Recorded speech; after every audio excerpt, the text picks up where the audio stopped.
Mystic Post TV with Bill McIntosh. We're on now with Mark McLean. He's a Scotsman, indeed. He's a former seminarian. Now he's a YouTuber. He was born and raised well in the Catholic faith, always had a love for Marian Apparitions, which is our topic today. And one of his favorite movies growing up was Miracle of Our Lady of Fatima. So, movies have an enduring impact on the masses. So keep that in mind prayerfully. And he had a very special experience once during adoration of the Eucharist, which led him on a journey from leaving behind the university to live in Craig Lodge community. And that was a year of prayerful discernment. And he met a lot of speakers and religious. And after several pilgrimages to Medjugorje, Lourdes, and Fatima, he's come to a certain perspective on things happening right now. For example, the pandemic that we're living right now, that's been a scourge. He did spend 4 years in seminary in Rome, but he left, and now he's turning to YouTube to reach the masses. And Mark's YouTube channel is Prophecy Prepper. That's Prophecy Prepper on YouTube. Mark, a very hearty good afternoon in your case. You're in Scotland. How are you making out over there with the pandemic? Hi, Bill. Thanks for having me on the show. The pandemic's something else. I think to begin with, like most places, we may have underestimated it a little bit and not knowing the seriousness of it until it arrived at our doorstep. But we're 4 weeks into it now, 2 weeks in deadlock, and we're just making it by okay. Wow. We're seeing death figures that are, some might call it apocalyptic. I think it's pretty disturbing. They're very, very high. I have to confess I don't know where exactly it is. I just remember reading early this morning, and the numbers were astronomical. I think it's way beyond 10,000. It must be, I think it's 20,000. But be that as it may, if it's not 20,000 now, it'll soon be. And we've since a while ago surpassed the number of those who've died on 9/11. It's kind of like a new type of weapon or chastisement, which is the topic for today. I wanted to ask you, based on your knowledge of Marian apparitions, what's your take on this? Are we living through something right now that was prophesized? Did it ever approach any type of pronouncement that was made by Our Lady concerning punishment? Or what's your own view on this? Yeah, well, that's a big topic of discussion. It's very vast in terms of what Marian apparitions we bring in. Of course, pestilence is something that's always mentioned, first of all, back in the Holy Bible and sacred scripture. So the question is it a chastisement right now, or is it the fact of something more sinister or more evil? Yeah, I think it's, okay, if you look at Fatima or Medjugorje or Akita, some of the other ones I don't want to go into, it's for a couple of reasons, but if we look at those, or revelations that were private revelations to saints that the church has given its approval of. Do you see anything at all like this? What comes to mind? When Our Lady spoke in Fatima, she spoke, of course, about the incredible destruction that could ensue due to the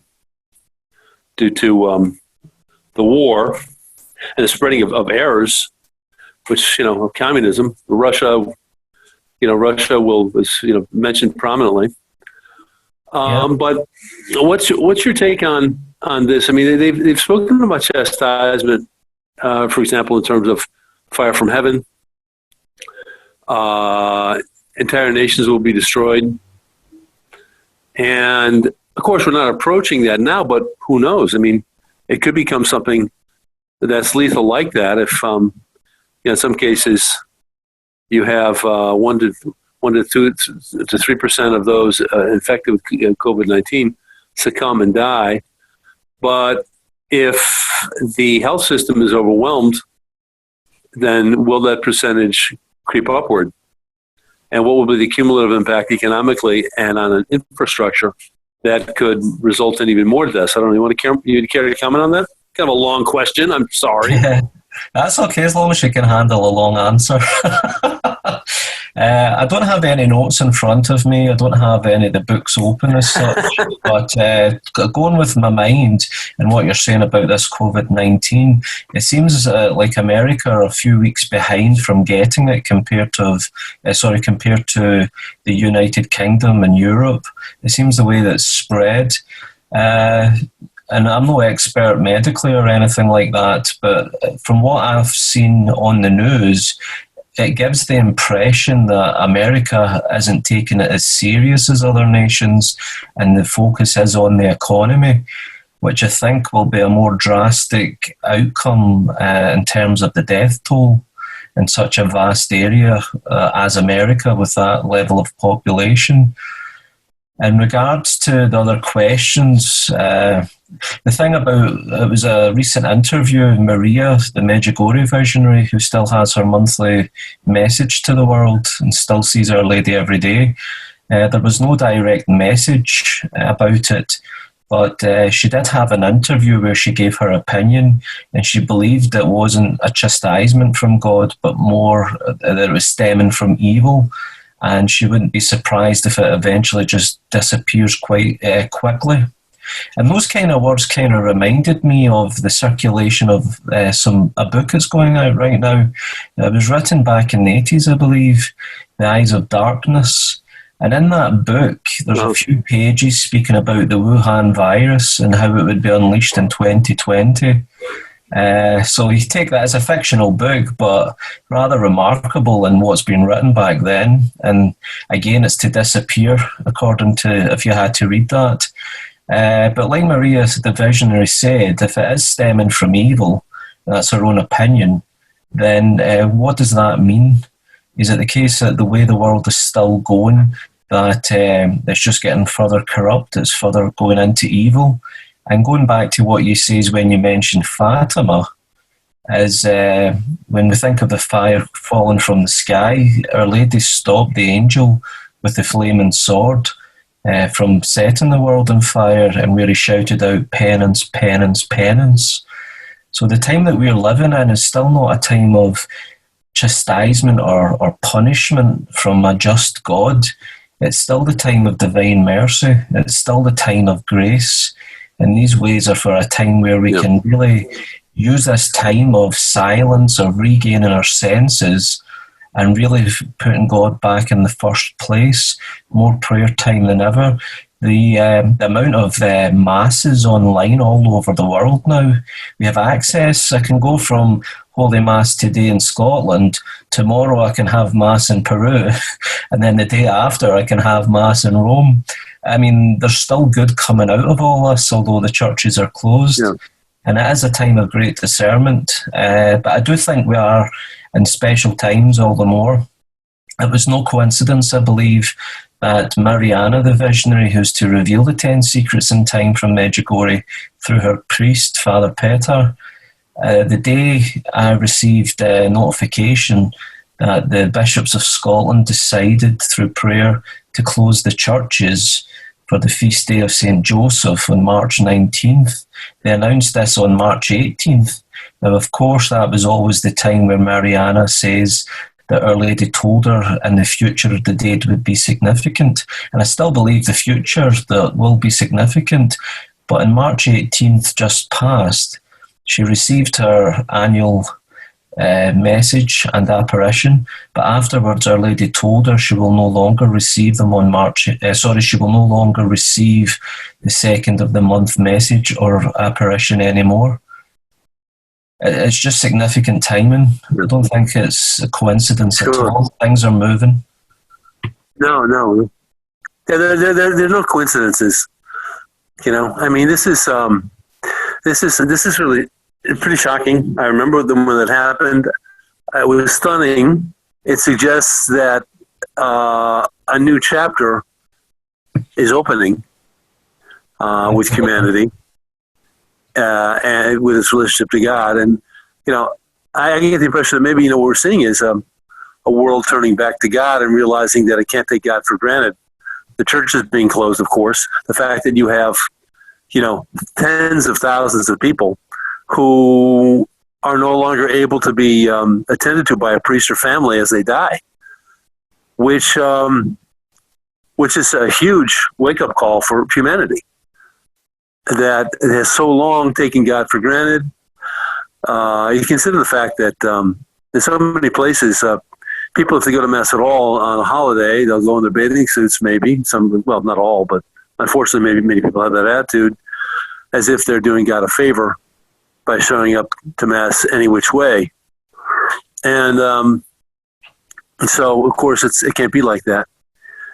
There's got to be reverence in our life. And I think that this could be, I don't know what your opinion is on this, but I think that maybe this could be God's way of waking up the world to the fact that death is a reality.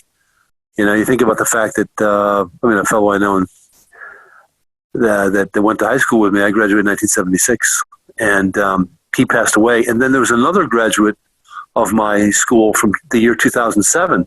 He's only about 30, 31 years old. He died too. So we have a lot of young people dying.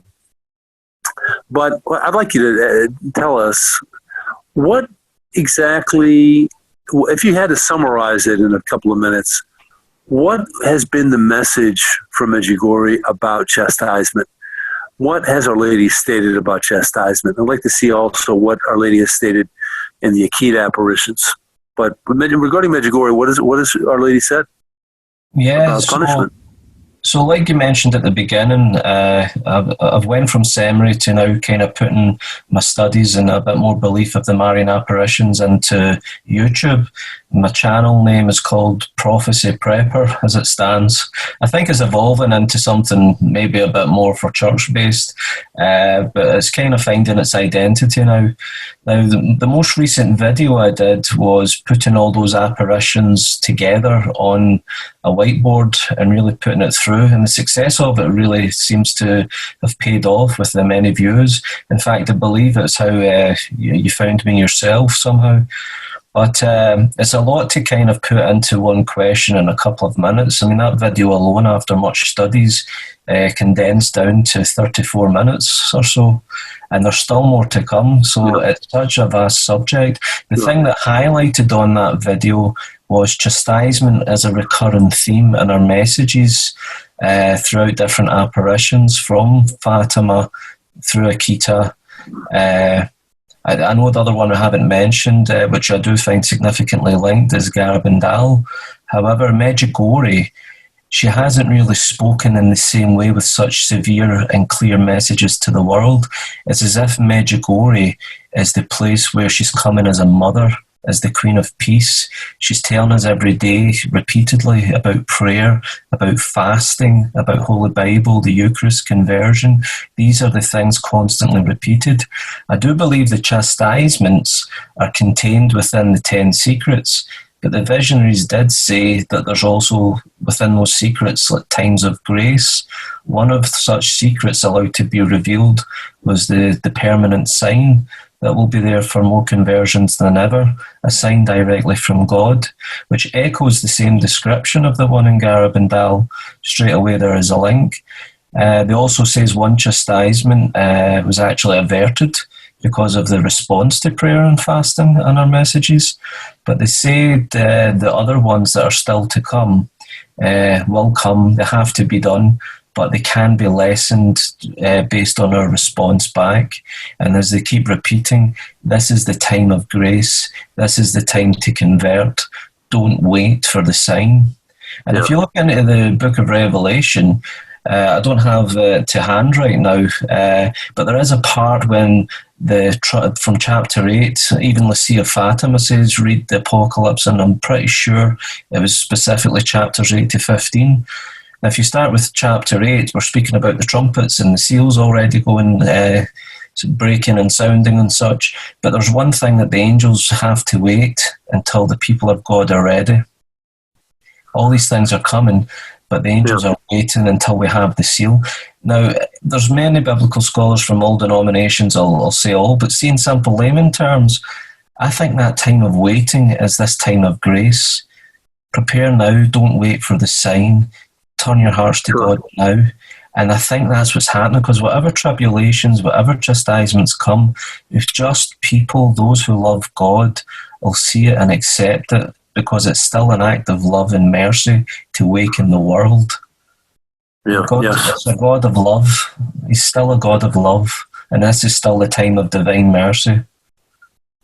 Sure. No, the thing is, the specter of death, which is inevitable. I mean, everybody knows. I mean, 10 years ago, you could have driven down the street when everything was rosy, or somewhat, and then what do you see? Funeral homes. You see churches with funerals. You see cemeteries. And then there's activity there. Why? Because dying is a constant.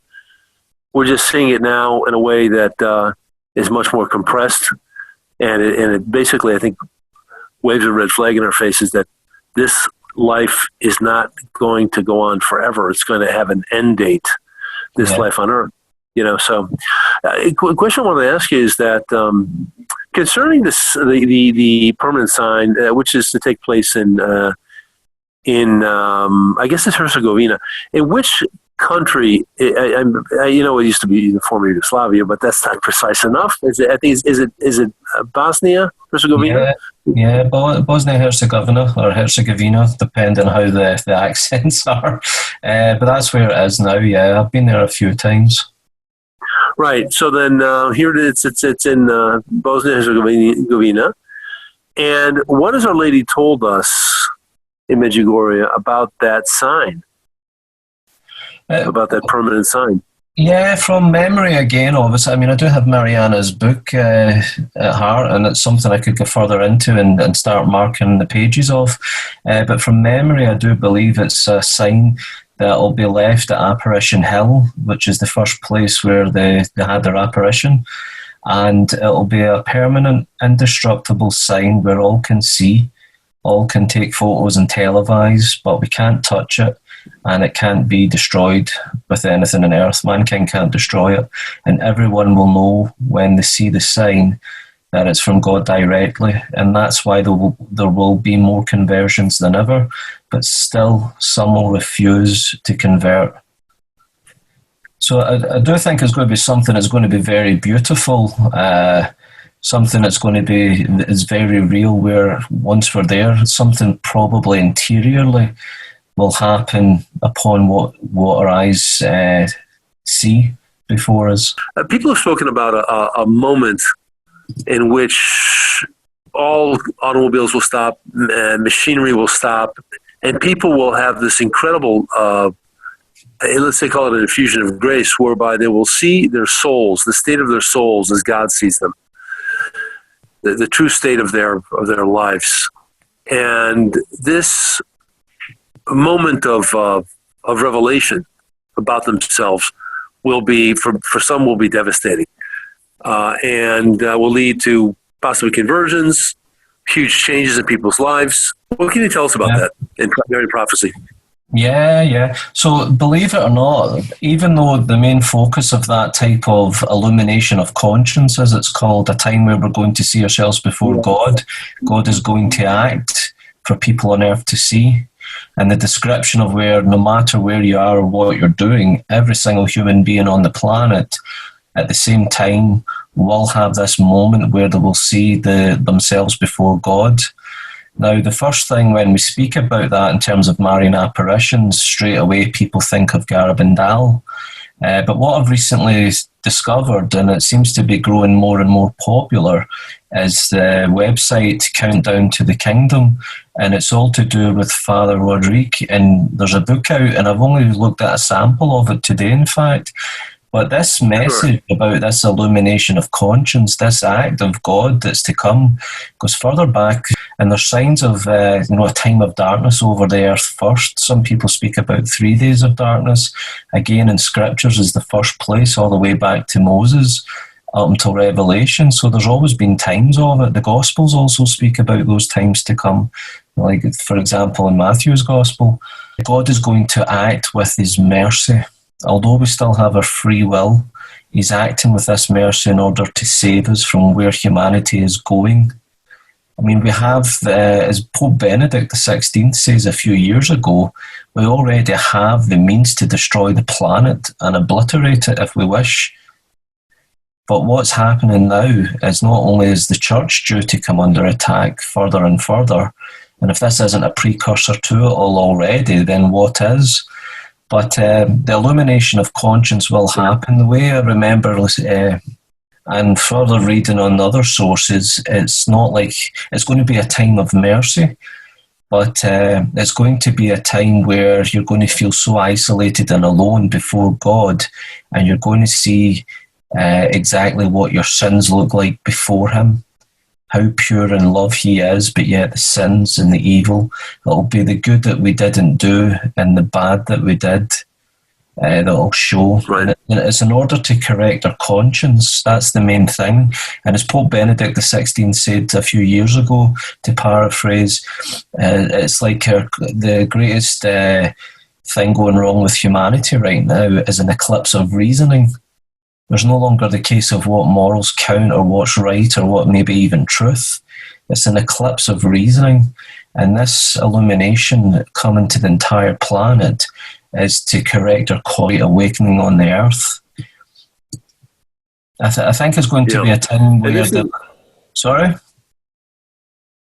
No, you go ahead. No, go right ahead, Mark. Yeah, so the little bit I picked up today, again coming from memory, is different descriptions for some of these mystics.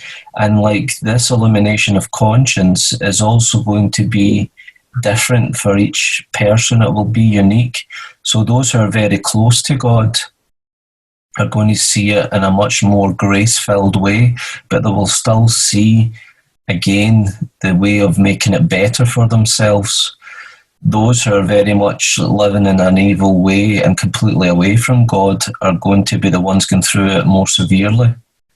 But there was one, I can't remember the quote, but it stood out for me today. It says about the ones saying that they're looking for the signs and they're working things out, and they claim to live the gospel, but yet they break every commandment in it. To me, that sounded quite like lukewarm souls. And they says those are the ones that may not survive afterwards due to the fright and the realisation.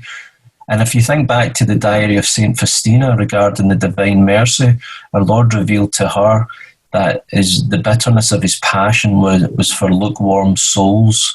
That was when he says, "Let this cup pass from me, but your will be done, not mine." He says in that moment it was because he saw the lukewarm souls, which really stood out. So it will be a unique thing for each, and like I say, it's unique and individual. We'll feel isolated away from everyone, although we're all experiencing it at the same time. It's going to be very personal between God and oneself. Right. Sure. So it's basically that's what it's all about. It brings us to the moment of personal judgment. And we better acquit ourselves well at that time, but that, of course, depends on how we act now, and how we react now to the deposit of faith, the Gospels, the miracles, the truth of the resurrection, which basically witnessed by so many in Christ's time, and just after his death and after his resurrection, we appeared to the several hundred. And people would be willing to die for the faith, their belief in the resurrection of Jesus Christ.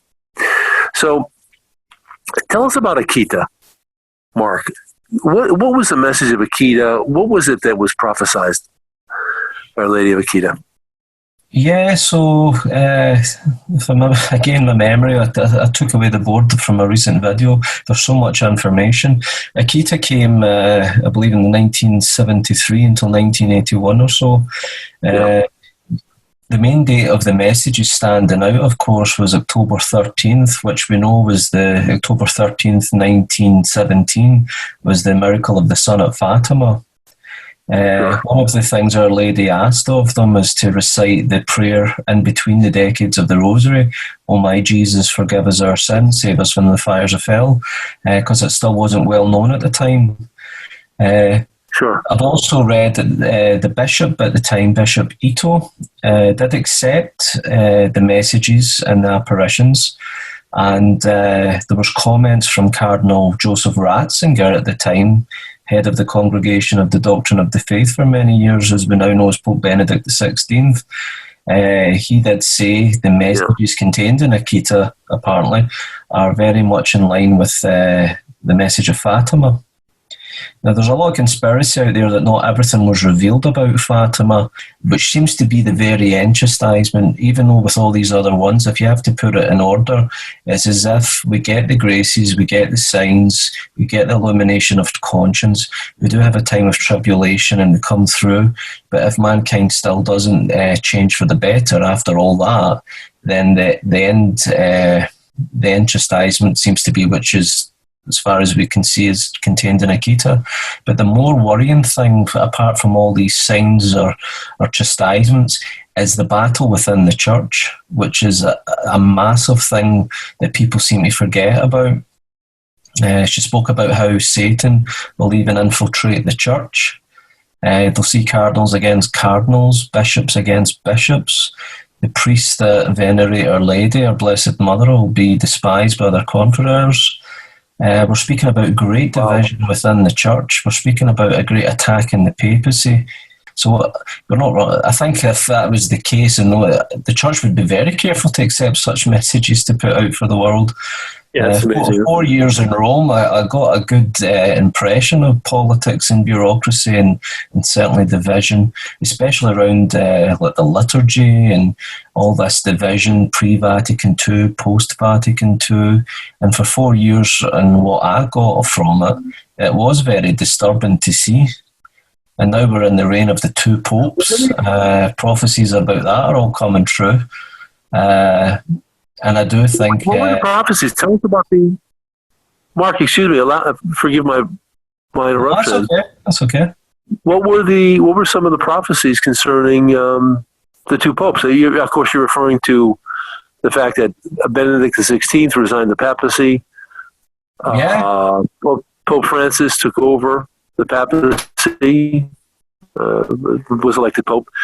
So what do they say about that unusual situation where you have one former pope alive and one reigning pope? Yeah, so it's probably a good question. The figure of the Pope and the speaking of the two popes are quite significant because obviously we now have two popes. But although I know a lot of people don't perhaps they'll get to Garbindal due to the mixed confusion of what's been accepted and what's not, the one thing that does stand out there is they were very clear that after the pontificate of John the 23rd, there would be 4 more popes. And then we're speaking about a new era. So the 4 popes have came. We've had Pope Paul VI, we've had John Paul II, and then Pope Benedict XVI. Now, Pope Benedict XVI, that day in the balcony when he came out and the white smoke and the bells at St. Peter's, part of what he says was, "Pray that I don't flee Rome in fear of the wolves." It's a direct quote from Anne Catherine Emmerich, one of the greatest mystics of the church. It was her writings that led us to find Our Lady's house in Ephesus, and it was also where the Passion of the Christ movie came from, based on her writings. Right. I'm actually got something on screen about her just now. Now get this, April 12th, 1820, 200 years to this very day, she has one written here. "I had another vision of the Great Tribulation. It seems to me that a concession was demanded from the clergy, which could not be granted. I saw many older priests, especially one who wept bitterly. A few younger ones were also weeping, but others, and the lukewarm among them," again that word lukewarm, "readily did what was demanded. It was as if people were splitting into 2 camps. She further goes on to say in May 13th, 1820, as we know, May 13th is the first day of Our Lady appearing in Fatima. And it's also where John Paul II was shot, May 13th, 1981. Yes. May 13th, 1820, she writes, "I saw also the relationship between the 2 popes. I saw how baleful or harmful would be the consequences of this false church. I saw it increase in size. Heretics of every kind came into the city of Rome. The local clergy grew lukewarm, and I saw a great darkness." She goes on furthermore to speak about it, and a part of that is, once more I saw the Church of Peter was undermined by a plan evolved by the secret sect of Freemasons, while storms were damaging it. I do believe that, again, if you go back to Quito, Ecuador, Our Lady of Success, it's all about Freemasonry and private sects to undermine the church. Look at the times we're in. Sure. I don't put blame on Pope Francis. I don't put blame on Pope Benedict or that. But there's definitely a great time of confusion. I was there when Francis came out on the balcony. It was during my time at seminary.